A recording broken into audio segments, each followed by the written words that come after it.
다같이 사도신경으로 신앙 고백하심으로 4월 28일 금요일 아침 예배를 하나님 앞에 드립니다. 나는 전능하신 아버지 하나님, 천지의 창조주를 믿습니다. 나는 그의 유일하신 아들 우리 주 예수 그리스도를 믿습니다. 그는 성령으로 잉태되어 동정녀 마리아에게서 나시고 본디오 빌라도에게 고난을 받아 십자가에 못 박혀 죽으시고 장사된 지 사흘 만에 죽은 자 가운데서 다시 살아나셨으며 하늘에 오르시어 전능하신 아버지 하나님 우편에 앉아 계시다가 거기로부터 살아있는 자와 죽은 자를 심판하러 오십니다. 나는 성령을 믿으며 거룩한 공교회와 성도의 교제와 죄를 용서받는 것과 몸의 부활과 영생을 믿습니다. 아멘.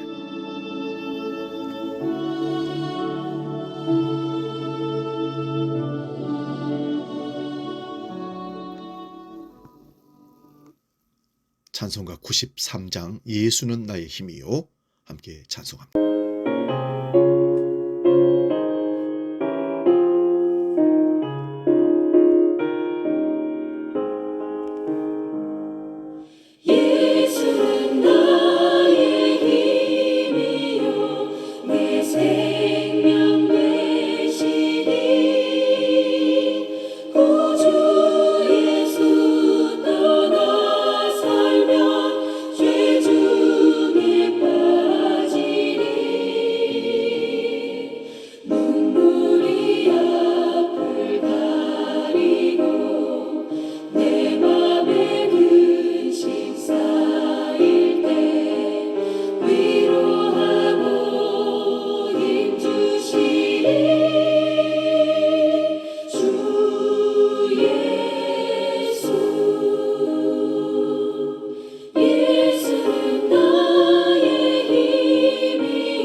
오늘 아침 우리에게 주시는 하나님 말씀은 구약성경 시편 73편 27절 28절 말씀입니다.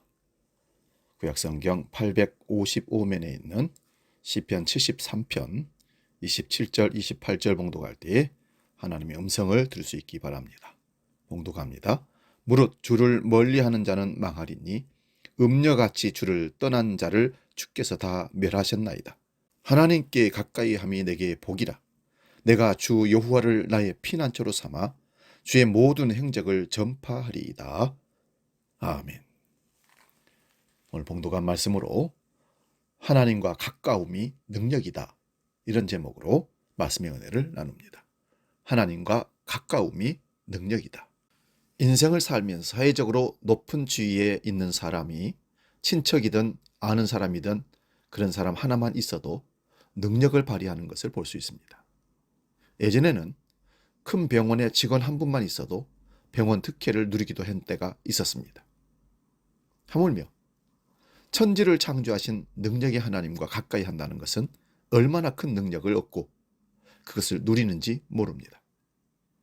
하나님과 가까움이 능력입니다. 태양빛과 지면의 각도가 비스듬할수록 추워지고 생물이 살기 어렵다고 합니다. 반면에 태양빛이 수직으로 내리쬐는 그곳에는 동식물이 번성을 합니다. 지구의 남극과 북극에는 빙하가 있고 열대지방인 인도네시아 열대우림에는 생명이 풍성한 이유를 거기서 찾을 수가 있습니다. 우리 인생이 푸른 초장과 실만한 물가가 되기 원하지만 메마르거나 얼어붙는 이유가 무엇일까요? 성경은 하나님과 말씀과 멀어졌기 때문이라고 단정합니다. 오늘 본문은 생명의 원천이신 하나님을 멀리하면 인생이 목마르고 어두워진다고 말씀하고 있습니다. 이스라엘 백성들에게 블레셋은 늘 가시같은 존재입니다. 사무엘상 4장에 보면 당시 엘리 제사장 시대에 블레셋의 침략으로 4,000명이 죽습니다. 이때 이스라엘 장로들은 원인 분석 결과 블레셋과의 전쟁은 하나님이 패하게 하셨다고 진단을 내립니다. 의학적으로 진단이 올바르면 처방만 잘해도 치료가 됩니다. 하지만 그들은 하나님 때문이라고 진단하고는 하나님이 원하시는 자리로 나아가지 않았습니다. 엔진이 고장나서 자동차가 섰다면 엔진을 수리해야지 타이어를 바꾼다고 달릴 수는 없는 겁니다. 이스라엘을 향한 바른 처방은 하나님을 떠나 세상을 따라갔던 죄를 회개하고 하나님께 돌아가 은혜를 구하는 것입니다. 그런데 이스라엘 장로들은 이상한 처방을 내렸습니다. 사무엘상 4장 3절을 보면 여호와의 언약궤를 실로에서 우리에게로 가져다가 우리 중에 있게 하여 그것으로 우리를 우리 원수들의 손에서 구원하게 하자. 하나님의 임재의 영광인 법궤를 마치 요술단지, 주물단지처럼 취급하고 그걸 통해서 하나님의 능력을 얻고자 했던 어리석음을 범했습니다. 십자가가 구원의 능력은 맞습니다. 그러나 십자가를 등에 지고 메고 다닌다고 해서 구원을 얻는 것은 아니라는 사실을 기억해야 됩니다. 성경을 들고 십자가가 달려있는 교회에 가서 1시간쯤 앉아있다고 해서 하나님의 능력을 받는 하나님의 자녀가 되는 것은 아닙니다. 중요한 것은 믿음입니다. 하나님과 가까이 하는 믿음, 하나님과 신뢰를 쌓고 좋은 관계를 맺는 믿음, 그 믿음이 우리에게 능력을 주는 겁니다. 더구나 당시에 하나님의 미워하는 홈리와 비느하스가 엘리 제사장의 두 아들이죠. 법궤를 메고 걸어갑니다. 하나님을 알지 못하는 자들입니다. 결과는 비참합니다. 2차 전투에서 3만 명이 죽고 언약궤를 블레셋에 빼앗기고 맙니다.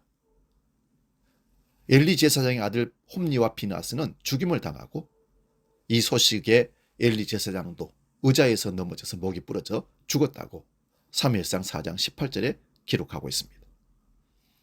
비느하스의 아내는 충격으로 아이를 낳고 죽습니다.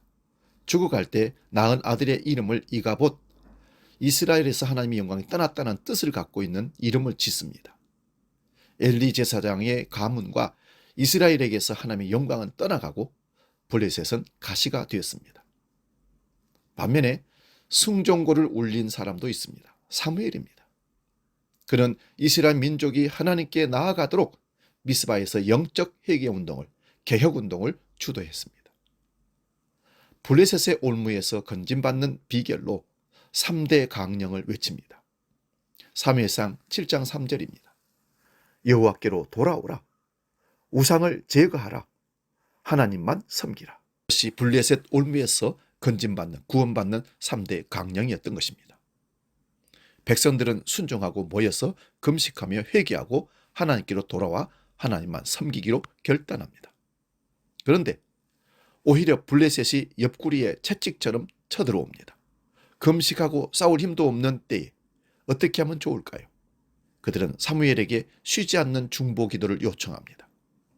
사무엘 선지자는 기도했고 하나님은 역사하셨습니다. 우리가 기도에 손을 모으면 하나님은 일하시는 두 팔을 벌리십니다. 무장하지 않은 이스라엘의 하나님의 방법으로 큰 우레를 발하여서 크게 블레셋을 무찔고 승리하게 하셨습니다. 그래서 우리는 전쟁은 하나님께 속한 것이라고 말했던 것입니다. 하나님께 무릎을 꿇으니 은혜가 차고 넘칩니다. 사무엘이 사는 날 동안 블레셋은 굴복하고 다시는 이스라엘을 넘보지 못합니다. 여호와의 손이 막으셨기 때문입니다.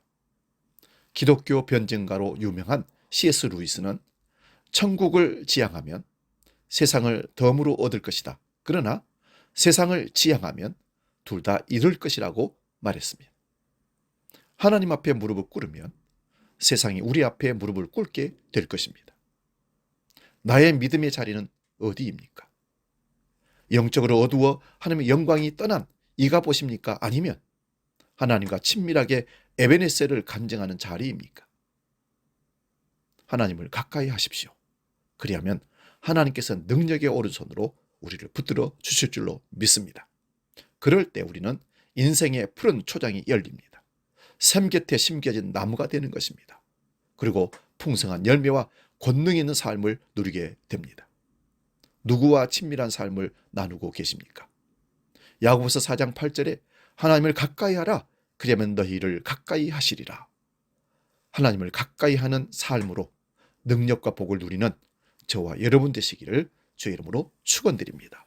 기도하겠습니다. 거룩하신 아버지 하나님, 하나님을 가까이 함이 복이고 하나님을 가까이 함이 능력이라는 사실을 깨닫고 오늘도 하나님과 동행하는 삶을 살기를 원합니다.